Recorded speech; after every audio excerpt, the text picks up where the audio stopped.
রামিসার ধর্ষণ এবং হত্যাকাণ্ডের মধ্য দিয়ে। আপনারা জেনে থাকবেন আজকে 24শে মে আমাদের জাতীয় কবি কাজী নজরুল ইসলামের জন্মদিন।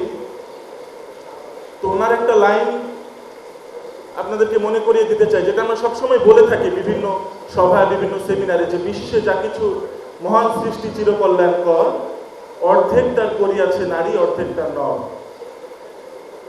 জাতীয় কবি কাজী নজরুল ইসলামের এই কবিতার লাইনগুলো থেকে আমরা বুঝতে পারি যে যুগের পর যুগ ধরে পুরুষ মানুষের এই সভ্যতা গড়ার পেছনে যতটুকু ভূমিকা ছিল, নারীদের বা মহিলাদেরও ঠিক ততটুকুই ভূমিকা ছিল। কিন্তু আমরা যখন বিশ্বের উন্নত দেশগুলোতে নারীদের উন্নয়ন, নারীদের ডেভেলপমেন্ট নিয়ে কথা হচ্ছে, সেখানে নারীরা প্রধানমন্ত্রী হচ্ছে, নারীরা বিভিন্ন জায়গায় পলিসি মেকিং অবদান রাখছে, সেখানে আমাদেরকে বাংলাদেশে নারীদের ধর্ষণ ঠেকানোর জন্য, নারীদের হত্যা, শিশুদের ধর্ষণ ঠেকানোর জন্য কথা বলতে হচ্ছে। খুবই দুঃখজনক একটা ব্যাপার এটা। আপনারা মনে করে থাকবেন যে বাংলাদেশে একটা সময় অ্যাসিড নিক্ষেপের একটা চল ছিল, যে গ্রামে গঞ্জে এমনকি শহরেও হচ্ছে, রাস্তাঘাটে মেয়েদেরকে, শিশুদেরকে অ্যাসিড মারা হতো। কিন্তু এখন কি দেখেন অ্যাসিড নিক্ষেপের সেই চলটা কি এখন আর দেখেন না? কেন দেখেন না অ্যাসিড নিক্ষেপের এই চলটা? কারণ তৎকালীন সময়ে বিটিভিতে বিভিন্ন অ্যাড দেওয়ার মাধ্যমে বা অ্যাসিড যারা নিক্ষেপ করে তাদের দ্রুততম সময়ে শাস্তি নিশ্চিত করার মাধ্যমে, মানে অ্যাসিড যারা নিক্ষেপ করে তাদের মনের মধ্যে একটা ভয় ঢুকিয়ে দেওয়া হয়েছিল যে তোমরা যদি অ্যাসিড নিক্ষেপ করো তোমাদেরকে কঠিন থেকে কঠিনতম সাজা দেওয়া হবে, এমনকি মৃত্যুদণ্ড দেওয়া হয়েছিল কয়েকজনকে। এজন্য এখন কিন্তু আমরা অ্যাসিড নিক্ষেপের মতো ঘটনাগুলো দেখতে পারি না। তো সরকার যদি তার জায়গা থেকে চায়, তার জায়গা থেকে যদি চেষ্টা করে, কোনো কিছুই কিন্তু অসম্ভব না। কিন্তু আমরা দেখতে পারি এই যে একটা স্ট্যাটিস্টিক্সের কথা সবাই বলে গেল যে বিগত 3 মাসে 118 জন শিশু ধর্ষিত হলো। এবং আপনি যদি তাদের মা বাবা বা আত্মীয় স্বজনের স্টেটমেন্টগুলো যদি আপনি একটু দেখেন, তাদের সবার স্টেটমেন্টের মধ্যে কিন্তু একটা জিনিস খুব মিল আছে। তারা সবাই বলছে যে আমরা বিচার চাই না, আপনারা বিচার করতে পারবেন না। রামিসার বাবাও কিন্তু একই কথা বলেছে যে আমি বিচার চাই না, আপনারা আমার মেয়ের বিচার করতে পারবেন না। একটা বাবা যার মেয়ে ধর্ষিত হলো, যার মেয়েকে নির্মমভাবে মেরে ফেলা হলো, সে কি সত্যি তার মেয়ের বিচার চায় না? অবশ্যই চায়। কিন্তু সে কেন বলল? সে কেন এই কথাটা বললো যে আমি বিচার চাই না? কারণ সে জানে যে বাংলাদেশে আসলে বিচার গত 40-50 বছরে রায় হয়েছে, রায় অনেকগুলো হয়েছে, কিন্তু বিচার আসলে সেভাবে কেউই পায়নি। প্রত্যেকটা মামলা, এই ধর্ষণের সাথে জড়িত প্রত্যেকটা মামলা 10 থেকে 15 বছর পরে গিয়ে রায় দেওয়া হয়, এবং রায় দেওয়া হলেও সেটা আসলে বাস্তবায়ন করা হয় না। আমরা বিগত ইন্টারিম আমলে আসিয়াকে যে ধর্ষণ করা হলো, সেই ক্ষোভে ফেটে পড়ে আমরা ঢাকা বিশ্ববিদ্যালয়ে শাহবাগ চত্বর থেকে শুরু করে প্রত্যেকটা জায়গায় দেশব্যাপী আমরা বিভিন্ন কর্মসূচি নামালাম। আমরা স্বরাষ্ট্র উপদেষ্টার পদত্যাগ চাইলাম। কিন্তু সেই 5-6 দিন পরে আমরা ঠিকই ভুলে গেলাম যে আসিয়ার যে ধর্ষণকারী, তার আসলে এখন কি অবস্থা। সে কিন্তু এখন ঠিকই জামিনে ঘুরে বেড়াচ্ছে। আমাদের মিলিয়াপু বলে গেলেন একটু আগে যে সে কিন্তু ঠিকই এখন জামিন নিয়ে ঘুরে বেড়াচ্ছে।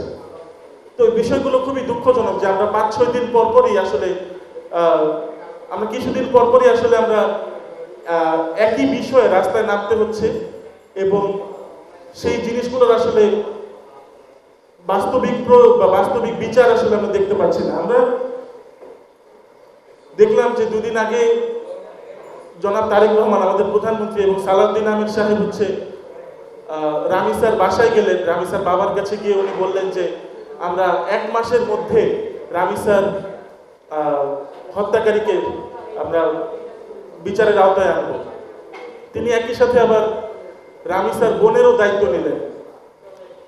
তো তারেক রহমান সাহেবকে আমি জানিয়ে দিতে চাই, আমাদের প্রধানমন্ত্রী সম্মানিত, আপনাকে রামিসার বোনের দায়িত্ব নেয়ার জন্য সেখানে পাঠানো হয়নি। আপনি রামিসার বিচারটুকু নিশ্চিত করেন আপনি যে কথা দিয়েছেন যে 1 মাসের মধ্যে বিচার নিশ্চিত করবেন, আপনি আপনার কথাটুকু রাখেন। আমরা আপনার কাছ থেকে এতটুকুই চাই। আপনি বিভিন্ন সভায় সেমিনারে আপনি বলেন যে আমরা এলপিজি কার্ড দিব, কৃষক কার্ড দিব, অমুক কার্ড দিব। আপাতত আমাদের মা বোনদেরকে একটা নিরাপত্তা কার্ড দেন, তারা যেন বাসা থেকে বের হতে পারে, তারা যেন বাসে লঞ্চে ঘাটে যেন চলাচল করতে পারে, সেফলি যেন চলাচল করতে পারে। আপনারা একটা নিরাপত্তা কার্ড দেন, আর কোনো কার্ড না হলেও দেশের মানুষজন খুশি। বিষয়গুলো আমরা আর মনে রাখতে পারি না, এবং সেটা দেখা যায় যে বিচারিক যে দীর্ঘসূত্রিতা, সেটার কারণে পরবর্তীতে এই ইস্যুগুলো আমাদের মনস্তত্ত্বে আর থাকে না। এর ফলে যেটা হয় সেটা হচ্ছে যে এই যে বিচারিক যে বিষয়টা, যে বিচার কেন আসলে একটা সমাজে আইন করা হয়, আমাদের একটা যে অপরাধগুলো সেগুলো থেকে বিরত রাখার জন্য বিচার করা হয়, শাস্তি নিশ্চিত করা হয় সেই অপরাধগুলো যাতে কম হয় সেই কারণে। কিন্তু সেটা যেটা হয় যে বিচারিক যে উদ্দেশ্যটা, এই দীর্ঘসূত্রিতার কারণে সেই উদ্দেশ্যটা ব্যাহত হয়। আজকে আমরা রামিসার ধর্ষণ এবং তার পরবর্তীতে একটা নৃশংস হত্যাকাণ্ড আমরা দেখেছি, আর সেই কারণেই আমরা মানে এইরকম নৃশংসতা আসলে যখন আমরা দেখি তখন আমরা চিন্তা করি যে সমাজটা আসলে কোন দিকে যাচ্ছে। আমরা মানুষ হিসেবে আসলে দিনকে দিন মানুষ হচ্ছি না, মানে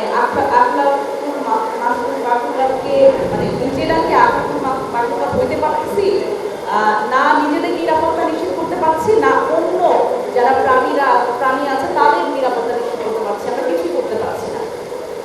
তো আমি আসলে আয়োজকদের বলবো যে আমরা অন্তত বিচারের ক্ষেত্রে যারা আমরা কথা বলছি এখন, বিচারটা নিশ্চিত হওয়ার আগ পর্যন্ত, কার্যকর হওয়ার আগ পর্যন্ত যাতে আমরা এই কথাটা বলা অবগত রাখি।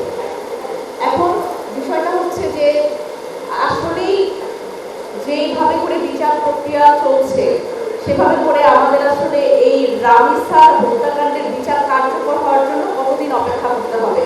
আমি যদি বলি যে এখন যে নিয়মে বিচার কার্য চলছে সেই নিয়মে এই বিচারটা কার্যকর হতে এখন থেকে 8 বছর সময় লাগবে। তার মানে এইটা হচ্ছে 2026 সাল, 26 সালে ঘটা হত্যাকাণ্ড এবং ধর্ষণের এইটার বিচার কার্যকর করতে এবং এই যে প্রক্রিয়ার মধ্যে দিয়ে যদি যায়, স্বাভাবিক প্রক্রিয়া 1 মাসের মধ্যে বিচার নিশ্চিত করলেও কার্যকর হতে লাগবে 8 বছর, কারণ এর আগে অনেকগুলো মামলা পেন্ডিং আছে।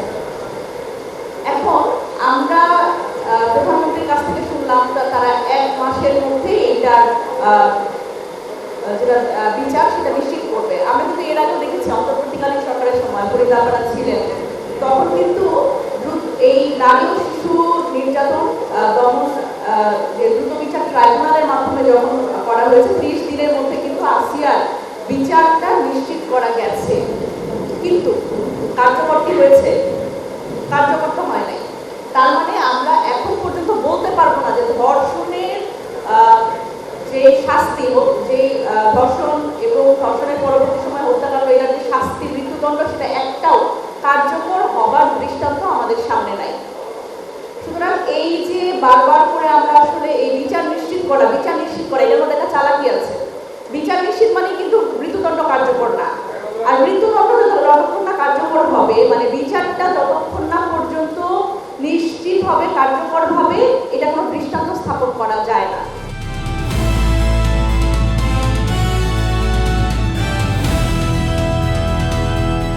দিনাজপুর টিভি, মানুষের জীবনের কথা বলে।